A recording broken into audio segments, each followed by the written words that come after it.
Hi, everyone. I forgot to go over the inquiry based learning project that you have to complete in block one, two, three, and five.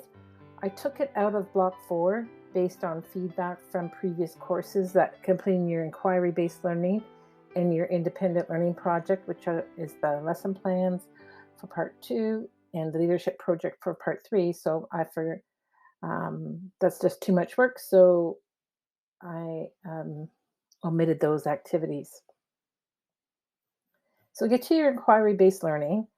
It's activity 1.1. It might be 2.1 or 2.2. So here on the left hand side, 1.1, planning your inquiry based learning. So this is where you tell me what you're going to learn.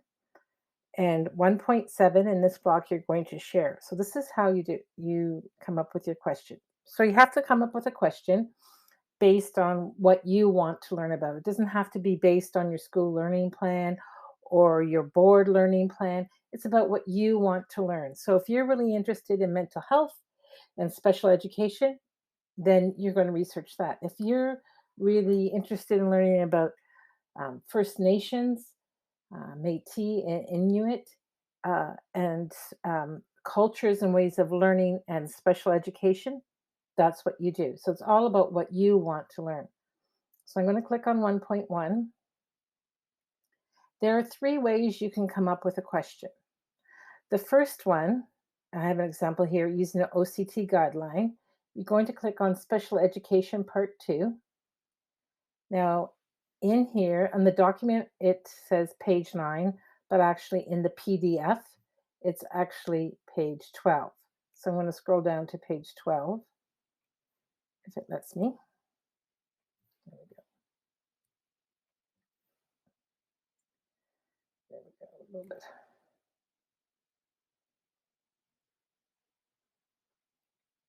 So here are the guidelines. So you can start at page 12 and it goes on to section G, H, I, depending on this. So when we write courses for the College of Teachers, these are the OCT guidelines that we must cover within a special education course. Just as you cover the curriculum for your grade level, this is how we write them based on these OCT guidelines. So you can scroll through and find something about, I don't know,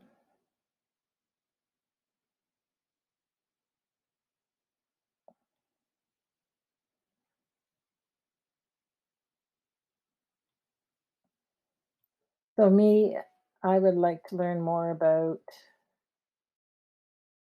oh, how about promoting critical exploration of the barriers encountered by learners and challenging ableism. So I would copy that. I would paste it into my Word document or my Google Doc or into my,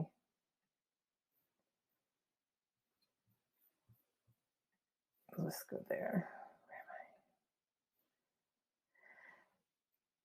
And then once I have that, I think of a question.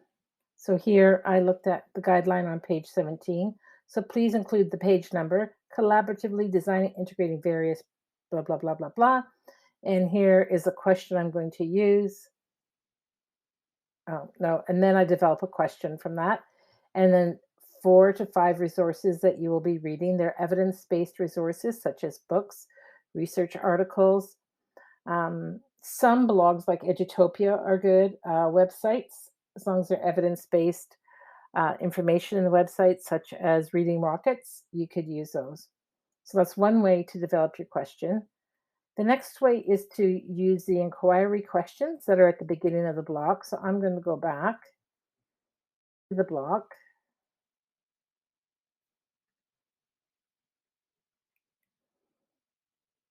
and scroll down. And at the beginning of the block, you see inquiry questions. So I may want to take an inquiry question from the beginning of the block. You might want to look at universal design and how it impacts learning in the school. So you take that one, cut and paste it. Tell me that you took it from block one inquiry questions and then add your 4 to 5 resources. The other way you can do this. Let me go back over here.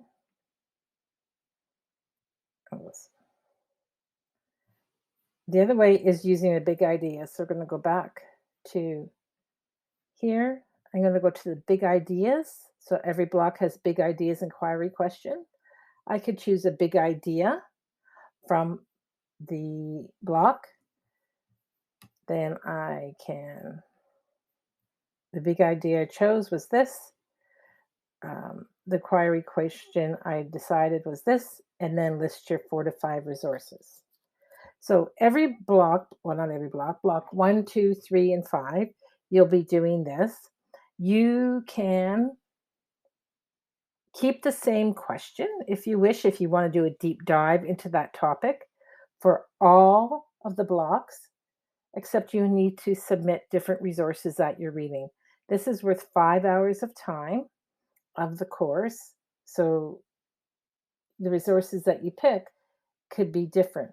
Well, say if you pick a book and the chapter of the book is 60 pages, well, that might take up your 5 hours, right? By the time you get the book, start reading the book, you write out what you're supposed to do, the task for 1.7, that could be your 5 hours. You could have a blog and it's only 1 page, so you may have to give me way more, right? Because it has to equal 5 hours. So that's up to your professional judgment about that. But the more you put into this, the more you're going to get out. So that's how you do that. And then you can just create a chart like this, or just put the heading, guideline, then your question, and list your resources. So there are 3 ways. Again, there are 3 ways you can develop your inquiry-based learning. You can go to the big ideas, which are at the beginning of the block, of every block. You can go to the inquiry questions, or you can go to the special education OCT guidelines and pick a guideline and develop your question. This is all about you and your learning and what you want to learn. So whatever topic is around special education you want to learn about, that's what you're going to do. Then you're going to take it and your information, and you're going to post it into your journal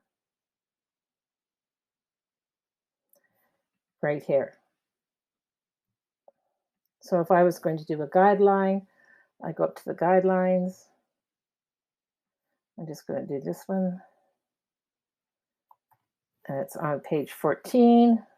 So, oops, sorry about that. So I put guideline. And page 14. And engaging in the collaboration, exploration of practices, challenge dominant discourses and assumptions related to ableism and disability. So I may look for research articles, or my question could be, how do I, um, how do I um, check, I could say, my assumptions around ableism and disability as it relates to my classroom practice. Question mark there, change that. And then right here, I'm going to put question. I can bold these.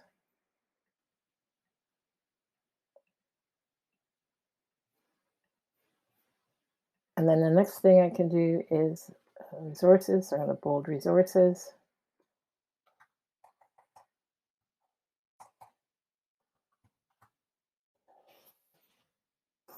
And list them here. I can do an internet search. I can go to the library, and I'm going to save my changes.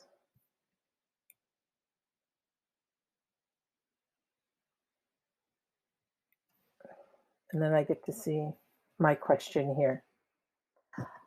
And that's how you do that. So if you have any questions, please message me. I hope this helps.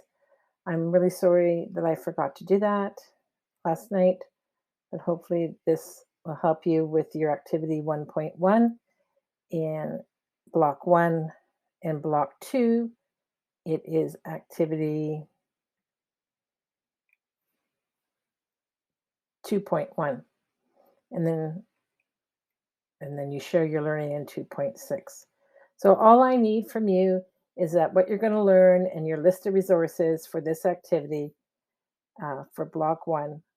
And then at the end of block 1 in activity 1.7, you will share your learning. And let me go to there, share my learning. And here it is, share your learning. You're going to answer one of the three, one question out of the what section, one question of the so what question, one question of the now what section. You're going to answer those and post them. So each block has a different way to report on your learning. So at the beginning, I just need where you got the question, your question, and the resources you're going to read. I hope you find this helpful. Take care, and remember to message me if you have any questions.